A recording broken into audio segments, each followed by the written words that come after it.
Hello दोस्तों, की हाल है।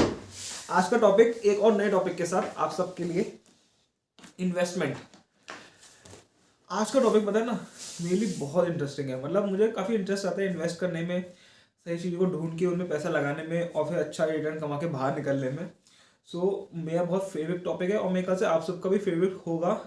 चाहे आप एज अ पैशन, चाहे आप लोग सब लोग पैसा चाहते हो या वेल्थ कमाना चाहते हो, तो मोस्टली इंटरेस्ट आता है।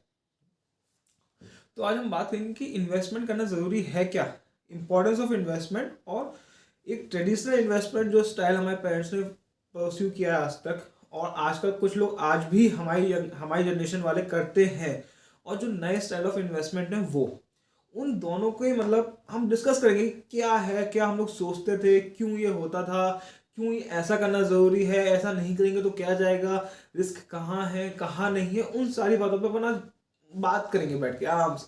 चल, ये खूब टाइम है। तो पॉइंट क्या है, इन्वेस्टमेंट। देखो, हमारे जो पेरेंट्स थे वो सब लोग एफडी में इन्वेस्ट करते थे, फिक्स्ड डिपॉजिट्स। बस 6 से 7%, मतलब 8-9% पहले रिटर्न मिलता था। और क्या कहते हैं, आज की डेट में तो बहुत कम हो गया, 5-6 हो गया शायद। और आराम से चैन से खाते थे पीते थे, ठीक है। पर आज की डेट में जब एफडी का इंटरेस्ट ही 5-6 हो गया है और inflation rate on an average 6.5 रहता है इंडिया के अंदर, तो क्या कर रहे हो आप, अपने पैसे को आप सिर्फ डुबा रहे हो और कुछ नहीं कर रहे हो। बिना मतलब आप लोग अपना पैसा किसी को दे रहे हो डुबाने के लिए, नथिंग एल्स। आप इन्फ्लेशन को भी बीट नहीं कर पा रहे हो। जो इंसान इन्फ्लेशन को बीट नहीं कर पाएगा वो वेल्थ कैसे क्रिएट करेगा, कैसे एक हजारों में कमाने वाला इंसान लखपति बनेगा, कैसे एक लखपति करोड़पति बनेगा। ये बहुत बड़ा पॉइंट है।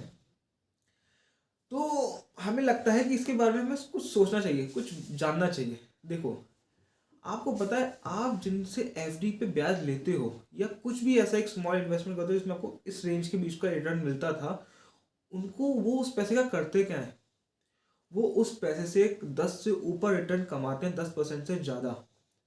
चाहे आप बैंक्स को ले लो, बैंक लोन देंगे तो 10-12% वो लोग ब्याज देते हैं।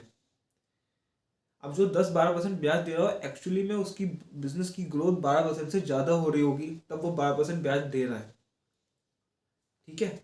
आप LIC को हैंड ओवर करते हो, LIC करवाते हो, उसमें आप मनी बैक पॉलिसी लेते हो। उसमें क्या होता है, LIC वाले उस पैसे को, मेजर इन्वेस्टमेंट LIC का इंडियन स्टॉक मार्केट में है। बिल्कुल सही सुना, मतलब सच्चाई भाई। मैं जिस दिन सुना था ये बात, मैंने कहा हौ कट गया। क्या कट गया ये समझ गया तुम लोग, ठीक है। मैं बोलूंगा नहीं, पर वही कटा है, ठीक है। मतलब इंडिया का, मतलब बहुत बड़ा पैसा जो LIC होल्डिंग रखती है इंडिया में, वो मेजरली इंडिया के स्टॉक मार्केट में इन्वेस्ट कंपनी में डायरेक्टली खुद करती है। खुद 20%, 30%, कम से कम 2x 3x रिटर्न कमाती है उन शेयर से। और आपको बस केवल आपको नॉलेज नहीं है, आपको आलस है, आप रिस्क नहीं लेना चाहते, 6-7% में टला देती है। तो ये टलने वाले बनना है या कुछ कमाने वाले बनना है, ये खुद सोचना। Think on your self.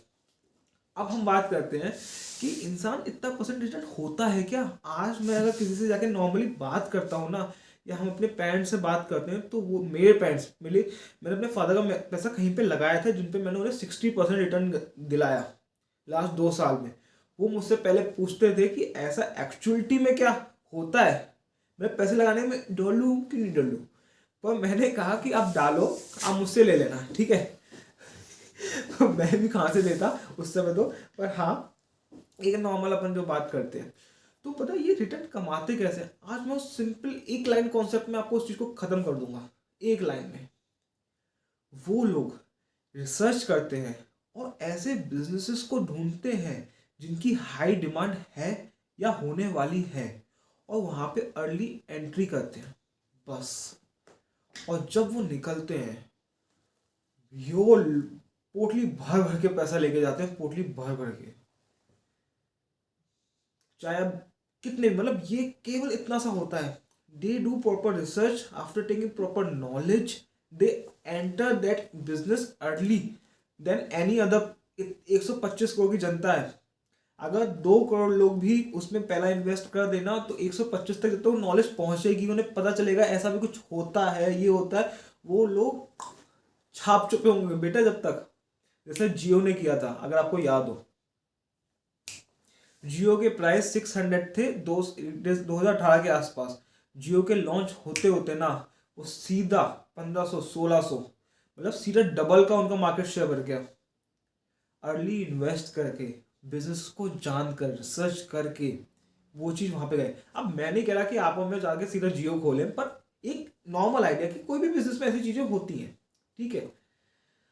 तो ये है, मतलब हम लोग क्या कर रहे हैं और क्या एक्चुअली पैसे कमाने के लिए होता है।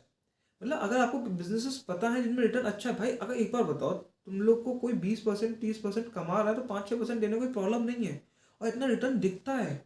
ऐसी वैल्यूस वैल्यूस नहीं बनते, they invest in that business ऐसी अपॉर्चुनिटी में जहाँ पे रिटर्न इतना कमाया जाता है। इतना होता है क्योंकि डिमांड बहुत ज़्यादा होती है। सिंपल बात है यार, जिसकी डिमांड ज़्यादा होगी उसके क्या कहते हैं आराम से उसमें लोग, मतलब रिटर्न भी ज़्यादा होगा। डिमांड ज़्यादा, सप्लाई ज़्यादा करनी पड़ेगी, या प्रॉफिट ज़्यादा कमाओगे। एक सिंपल लॉजिक है। उनको बस ढूंढने की तो ज़रूरत है और समझने की ज़रूरत है और घुसने की ज़रूरत है सही टाइम पर। ये नहीं लास्ट में जब सब हो गया उस समय उतर रहे हैं। समझ रहे हो बात। अब मैं अगर आपसे बात करूं कि हमारे पास ऑप्शंस क्या हैं आज के टाइम पे, तो वो ऑप्शंस पता है। एक ऑप्शन है अपने पास कॉर्पोरेट बॉन्ड्स का। अब मुझे पता है बहुत लोगों को लगा होगा कॉर्पोरेट बॉन्ड्स होते क्या है। ये सोच के मुझे अपने हिंदुस्तान की कभी कभार फील होता है क्या होगा, पर चलो हम बताएंगे, आपको अच्छे से बताएंगे, ठीक है। सेकंड होता है म्यूचुअल फंड्स का ऑप्शन। थर्ड होता है इक्विटी शेयर्स का option, equity share Indian equity markets. Fourth होता है आपके पास क्रिप्टो, बिटकॉइंस, क्रिप्टो करेंसी। ये जिस ऑर्डर में मैंने आपको बोले ना, corporate bond, mutual funds, equity shares and crypto, इन्हीं का रिस्क ऐसे ही बढ़ता है। जो सबसे फोर पे उसका रिस्क ज़्यादा है, पहले पे उनका कम है, पर रिस्क को भी कंट्रोल और मैनेज किया जा सकता है। ये हो गए इन्वेस्टमेंट के तरीके जिनमें मैं इन्वेस्ट करता हूँ। मेरे फेवरेट इन्वेस्टमेंट इक्विटी शेयर्स हैं जिनमें रिस्क बहुत होता है, और क्रिप्टो करेंसीज हैं। पर मुझे रिस्क को कंट्रोल करना और रिस्क के साथ झूलना बहुत पसंद है, इस वजह से मैं उनमें जाता हूँ और मैं अर्न करके भी निकलता हूँ। मतलब लॉस तो नहीं होता मेरा, तो अपन लगते हैं वैसे। और जो मुझे सेफ इन्वेस्टमेंट लगते हैं, सेफ इन्वेस्टमेंट मैं भी यूज़ करता हूँ थोड़े परसेंटेज के लिए, वो होते हैं मेरे म्यूचुअल फंड्स और कॉर्पोरेट बॉन्ड्स। कि मैं उनको थोड़ा परसेंटेज उसमें भी रखूँ जो मैं अर्न कर चुका हूँ, प्रॉफिट कमा चुका हूँ, कि सेट करके अपन आगे निकल जाए। उसको मुझे सेफ लगता है क्योंकि उसमें एकदम फ्लक्चुएशन नहीं आता। उसमें फ्लक्चुएशंस आता है पर आपको बहुत पता होना चाहिए चीज़ ऐसी जा रही है। अब ये यहाँ तक बात आ गई। अब आपको क्या करना है, आपको अर्न करना है। देखो दोस्तों, इससे पहले आपको क्या करना है मैं आपको बताता हूँ कि हमारे पेरेंट्स एफडी में क्यों करते थे। इंडिया ने जो उससे पहले का टाइम पीरियड दिया था, वो अभी 100 साल भी नहीं हुए, 70 साल के आसपास अपना इंडिपेंडेंस हुए हैं। उससे पहले जो इंडिया की कंडीशन थी ना, जब इंडिया इंडिपेंडेंट हुआ, भुखमरी, हजार तरह की बेसिक नीड प्रॉब्लम नहीं थी। आज इस स्टेज पर आके हम लोग खड़े हुए हैं कि हम बेसिक नीड से ऊपर सोच पा रहे हैं, कुछ करना चाह रहे हैं। मेजोरिटी ऑफ द पॉपुलेशन, कुछ लोग तो तब भी थे उस कंडीशन में, तो मेजोरिटी पॉपुलेशन अब ऐसी बन रही है इंडिया की। उस 100 साल का जो ईस्ट इंडिया कंपनी का राज था, 100 या जितना भी वॉट एवर द अमाउंट, मुझे डेट्स ईयर्स याद नहीं, उसमें इंडिया की जो कंडीशन एकदम इकोनॉमिकली और चीज़ों के रिगार्डिंग बहुत ही जो मिनिमल हो गई थी ना, उसकी वजह से हम लोग का माइंडसेट बन ही गया था, हम रिस्क नहीं ले सकते, जो मिल रहा है उसे दबा के खा लो, ऐसे कर लो, आगे बढ़ जाओ। सिचुएशन वहाँ हम लोग वहाँ हारे थे, हम लोगों ने वहाँ अपनी लूजनेस करी थी कि इंसान सोच ही नहीं पा रहा, और उसी वजह से इंसान ने एजुकेशन पे प्रॉपर ध्यान नहीं दे पाया। Lack of financial education is the main reason कि हम उस रिस्क को लेना ही नहीं चाहते, हम एफडी ही सिक्योर रखता है। Lack of financial awareness about that particular financial statement और कंपनी के बारे में ही रीजन है कि हमारा कंट्री इतना क्षमता होने के बाद भी उतना वहां तक नहीं है। यूएस इकोनॉमी इसी बात पे डेवलप है कि वहां पे बहुत लोगों को उसके बारे में नॉलेज है, वो लोग प्रोवाइड करते हैं उस चीज को। तो मेरी कोशिश पहले भी जैसा मैंने आपको बोला था इसी बात की कि मैं एफर्ट्स ऐसे हो सकें कि मैं आपको इस जनरेशन को उस चीज में ना आने दूं कि एफडी में तो एटलीस्ट ना, आप चलो शेयर्स में नहीं तो म्यूचुअल फंड्स में जाओ, म्यूचुअल फंड्स में नहीं तो कॉर्पोरेट बॉन्ड में जाओ, पर आप एफडी से हटके एटलीस्ट इनमें तो आओ। इतनी नॉलेज, इतनी अवेयरनेस और इतना क्षमता तो आप में हो, इसकी कोशिश मेरी है पूरे दिल और जान से, सही बता रहा हूँ दोस्तों, ठीक है। तो इतना तो एटलीस्ट हो, तब इंडिया में एक दिखेगा आने वाले 10 साल में जो बोला जा रहा है 3 ट्रिलियंस की इकोनॉमी तब बनेगी, और वो हो रहा है। आप और मैं जैसे, हम जैसे लोग ही कर रहे हैं, आप और मैं जैसे यंगस्टर नॉलेज लेके शेयर करना, आगे बढ़ाना, चीज़ों को लोगों को काबिल बनाना, तभी वो चीज़ बन रही है। ये बात आप याद रखो।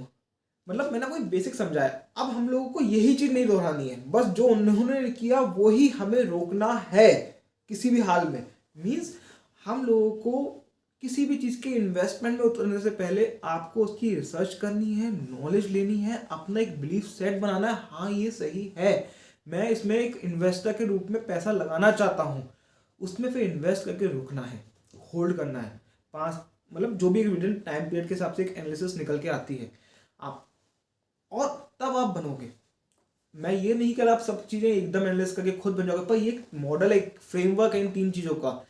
आप पहले उस रिस्क के लिए इन्वेस्ट करना चाहो, उसको ढूंढो, उसके बाद रिसर्च करो, तब निवेश करो सही पॉइंट पर। ये बातें हैं जो ध्यान रखनी, जो मैं ध्यान रखता हूँ अपने जितने भी इन्वेस्टमेंट करता हूँ। मुझे भी बहुत पहले ऐसा आइडिया नहीं था कि मुझे सब पता है, सब मतलब सीख के आया बचपन से, अपन सी हैं तो अपन को सब पता है, ऐसा नहीं होता। हर दिन इंफॉर्मेशन आती है, हर दिन नॉलेज आता है, you need to consume that, you need to make an output observation out of it, then you make apply it. मेरे भी कुछ दोस्त हैं, फ्रेंड सर्कल हैं जो मुझे हेल्प करते रहते हैं कि हाँ ऐसा होगा ऐसा होगा, उनका भी आइडिया मुझे बहुत अच्छा लगता है और मैं यूज़ करता हूँ अपनी रिसर्च में। ठीक है, तो हम लोग को अब ऐसा बनना है। देखो मैंने आपको कोई शेयर का नाम नहीं बताया, ना ये कोई ऐसी रिकमेंडेशन है जाओ सारा पैसा सूद दो, घर गिरवी रख के लगा दो, ऐसा कुछ नहीं है, ऐसा कुछ चमत्कार नहीं होने वाला।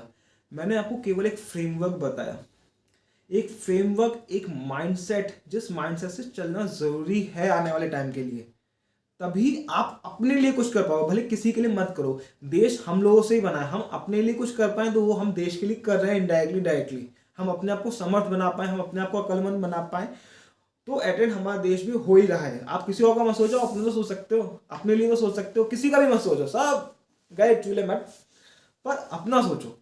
उसके लिए मैं बस आपको कहना चाहता हूँ कि आप सीखो, समझो और फिर निवेश करो, लर्न एंड अर्न। ठीक है, तो ये एक सिंपल सी इंपॉर्टेंस ऑफ इन्वेस्टमेंट के ऊपर था कि इन्वेस्टमेंट क्या होते हैं, इन्वेस्टमेंट की इंपॉर्टेंस क्या है, कौन से इन्वेस्टमेंट पे हमें जाना ज़रूरी है। ये मैं बहुत ही ओवरव्यू पे गया हूँ, मैंने कुछ नहीं बताया कि इसको शेयर करके इसमें जाओ उसको करो, वो सब आएगा।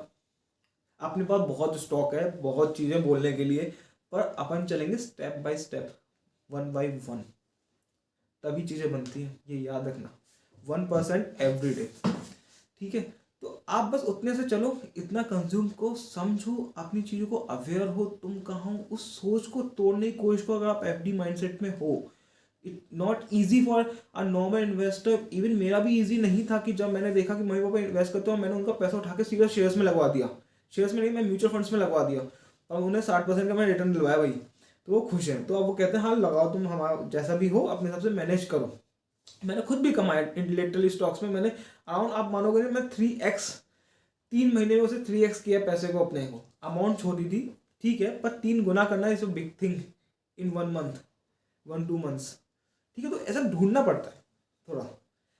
ठीक है, तो ये चीज़ें होती हैं। कुछ अच्छा आपका नेटवर्क होना चाहिए। मैं ऐसा नहीं कहूँगा सब कुछ मैंने खुद किया, मेरे दोस्त थे उनकी रिसर्च होती थी, मेरी रिसर्च होती थी, कभी मोस्ट ऑफ टाइम उनकी बेनिफिट होता है क्योंकि वो मुझसे थोड़ा अर्ली स्टेज में ज़्यादा कर चुके हैं। मैं सीख रहा हूँ, आप लोगों से भी सीख रहा हूँ और उससे भी सीख रहा हूँ, और जो मैं थोड़ा जानता हूँ उसे मैं देने की कोशिश कर रहा हूँ बस।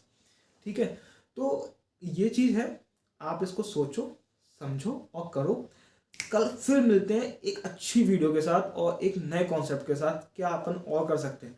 मैं डिटेल्ड इन्वेस्टमेंट रिलेटेड चीज़ें बनाऊंगा और डालूंगा इसमें, पक्का, प्रॉमिस।